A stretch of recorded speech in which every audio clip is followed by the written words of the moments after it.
जे होते पूर्ण ते झाले, मुक्त जे होते आता बंधन आले नात्याला.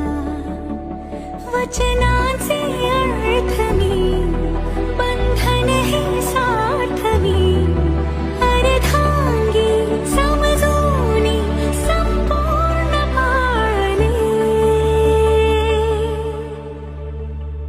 सुख कळले कळले सुख